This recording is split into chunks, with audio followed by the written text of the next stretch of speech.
Bismillahirrahmanirrahim. Assalamualaikum warahmatullahi wabarakatuh. Pertama-tama, saya akan perkenalkan diri. Nama saya Muhammad Alfania Kamaputra, Prodi Ilmu Komputer dengan NIM 20010101010. Tujuan saya untuk membuat video ini adalah untuk melengkapi tugas mata kuliah algoritma terdistribusi, yang dimana tugas algoritma terdistribusi untuk mempresentasikan materi dari distribusi database. Pertama, ada pendahuluan yang dimana isinya itu ada pengertian distribusi database dan mengapa distribusi database itu penting. Pengertian distribusi database. Database adalah koneksi data yang sistematis dan sistematis yang disimpan secara elektronik. Ini dapat berisi semua jenis data, termasuk kata, angka, gambar, video, dan file. Anda dapat menggunakan perangkat lunak yang disebut Sistem Manajemen Database atau DBMS untuk menyimpan, mengambil, dan mengedit data.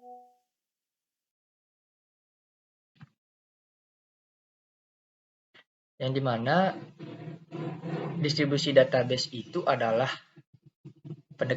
pendekatan dalam manajemen database di mana data disimpan dan dikelola secara terdistribusi di antara beberapa lokasi fisik atau node dalam suatu jaringan komputer. Dalam distribusi database, data dibagi menjadi potongan-potongan yang saling terhubung dan setiap potongan disimpan di lokasi yang berbeda dalam jaringan. Setiap lokasi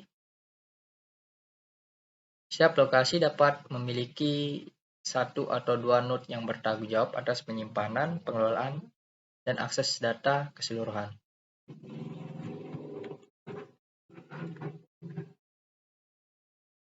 Jadi, secara keseluruhan, distribusi database memberikan manfaat signifikan bagi organisasi yang memiliki operasi terdistribusi.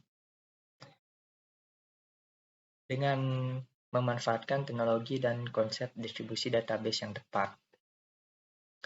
Jadi, itu adalah pendahuluan. Kemudian, ada mengapa distribusi database itu penting. Jadi, distribusi database itu sangat penting. Karena membawa sejumlah manfaat signifikan bagi organisasi dan sistem informasi. Jadi ada beberapa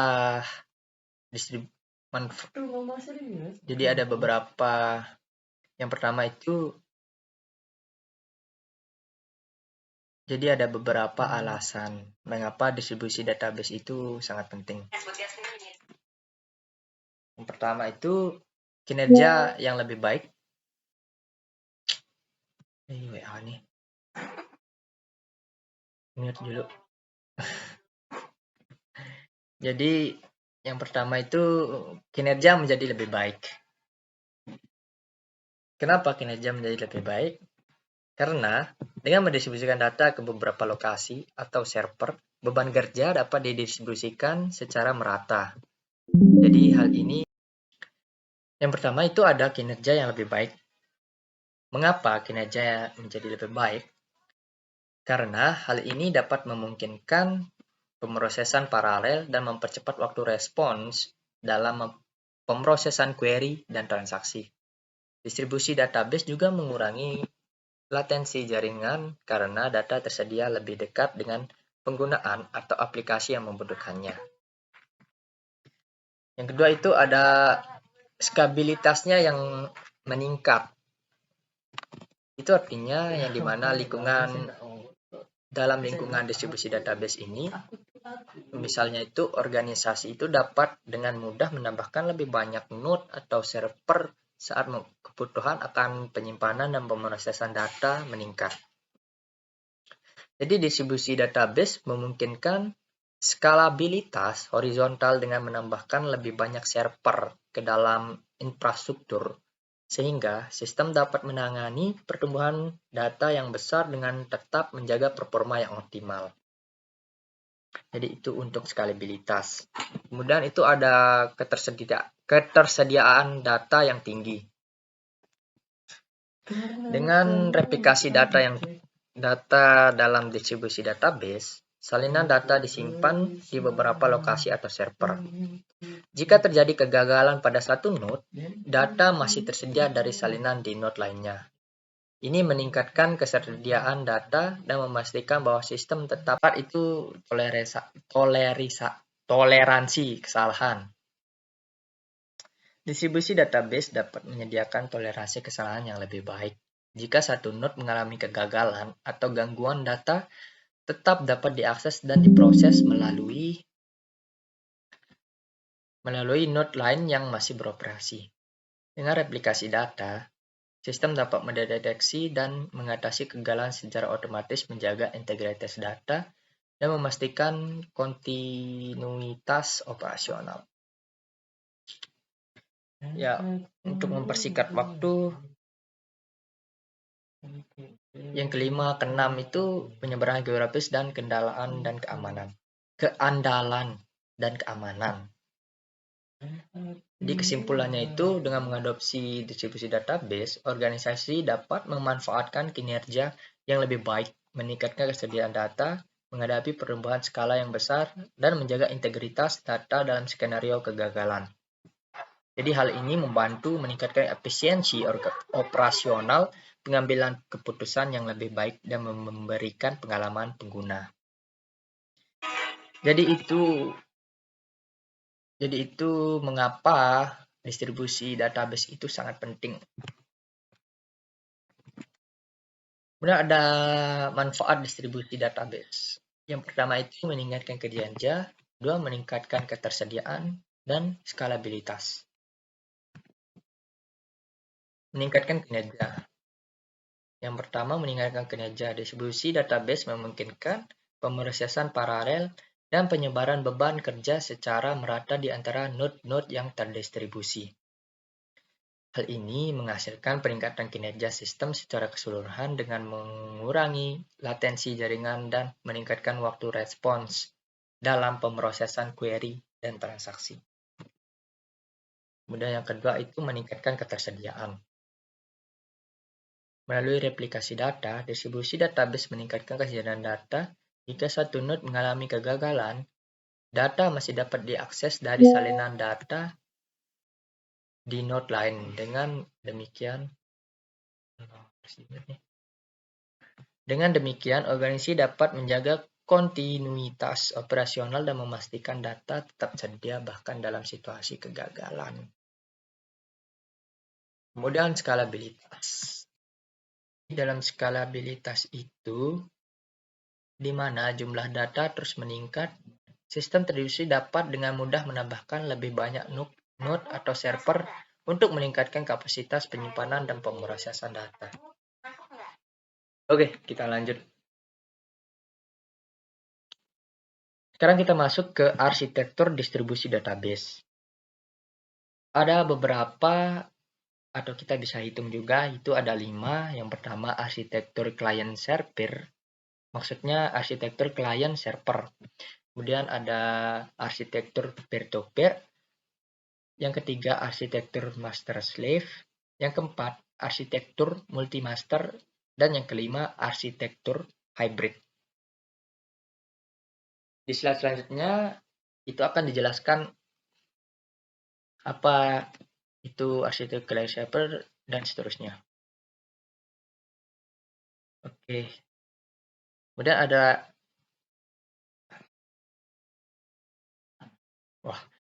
arsitektur client server.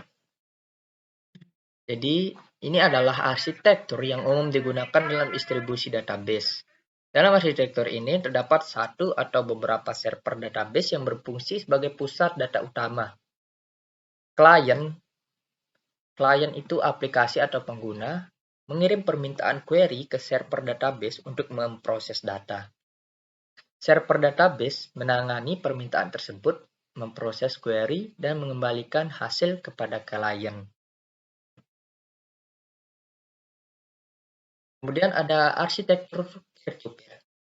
Arsitektur peer-to-peer melibatkan beberapa node dalam jaringan yang berfungsi sebagai rekan sebaya atau peer.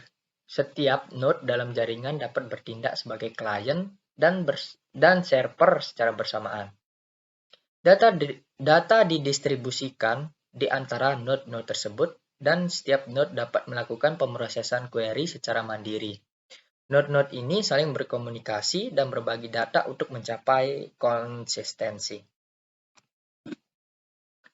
Kemudian ada arsitektur master-slave. Arsitektur master-slave melibatkan satu node master dan beberapa node slave yang node master bertanggung jawab untuk menerima dan memproses permintaan query, sedangkan node slave berperan sebagai salinan data yang diperbarui secara periodik dari node master. Node slave dapat digunakan untuk membaca data atau bertindak sebagai cadangan jika node master mengalami kegagalan. Jadi itu penjelasan dari arsitektur master slave. Kemudian ada arsitektur multimaster. Berbeda dengan arsitektur master-slave, arsitektur multimaster ini melibatkan beberapa node master yang berfungsi secara independen dan setara. Setiap node master menerima dan memproses permintaan query, serta dapat memperbarui data. Perubahan data pada satu node master secara otomatis direplikasikan ke node master lainnya untuk menjaga konsistensi. Arsitektur ini memungkinkan akses dan pembaruan data yang didistribusikan secara lebih merata. Kemudian ada arsitektur hybrid.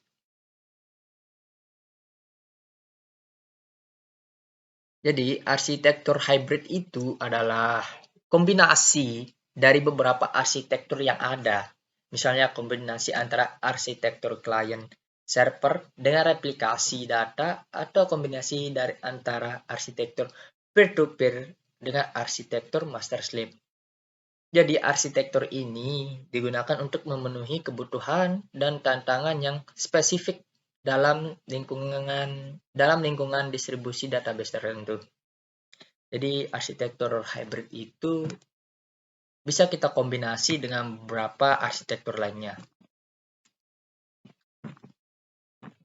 Kemudian kita masuk kepada kelebihan dan kekurangan dari distribusi database. Yang pertama, kelebihan distribusi database.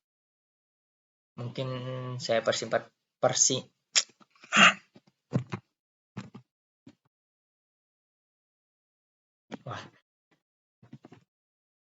Mungkin saya akan persingkat saja.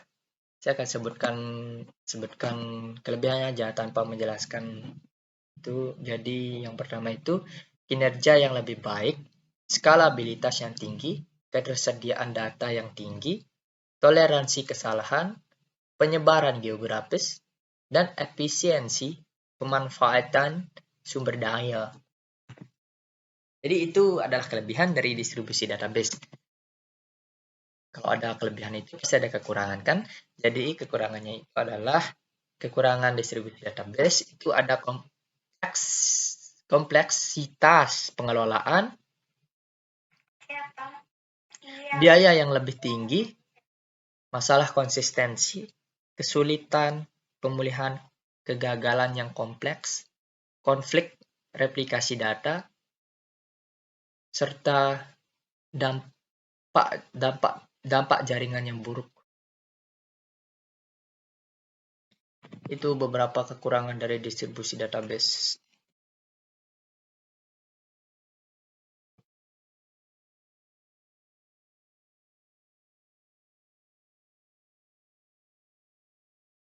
Jadi, kesimpulannya, distribusi database ini merupakan pendekatan yang penting dalam mengelola data di lingkungan yang terdistribusi. Melalui distribusi database, data dapat didistribusikan di antara beberapa node atau server yang membawa sejumlah manfaat penting. Distribusi database dapat meningkatkan kinerja sistem dengan memungkinkan pemrosesan paralel dan penyebaran beban kerja secara merata. Hal ini juga memungkinkan organisasi untuk mengatasi pertumbuhan skala yang besar dan meningkatkan skalabilitas sistem. Keamanan data juga dapat ditingkatkan melalui distribusi database dengan menerapkan langkah-langkah keamanan seperti enkripsi data dan pengaturan akses yang tepat. Selain itu, distribusi database juga meningkatkan ketersediaan data dan toleransi kesalahan melalui replikasi data di antara node-node yang terdistribusi. Namun, distribusi database juga memiliki beberapa kelemahan, termasuk kompleksitas pengelolaan yang tinggi, biaya yang lebih tinggi, dan potensi masalah konsistensi data. Dalam mengadopsi distribusi data, penting untuk mempertimbangkan kelebihan dan kekurangan ini, serta memilih arsitektur yang sesuai dengan kebutuhan dan tujuan organisasi. Baik, mungkin itu saja dari saya. Sekian. Assalamualaikum warahmatullahi wabarakatuh.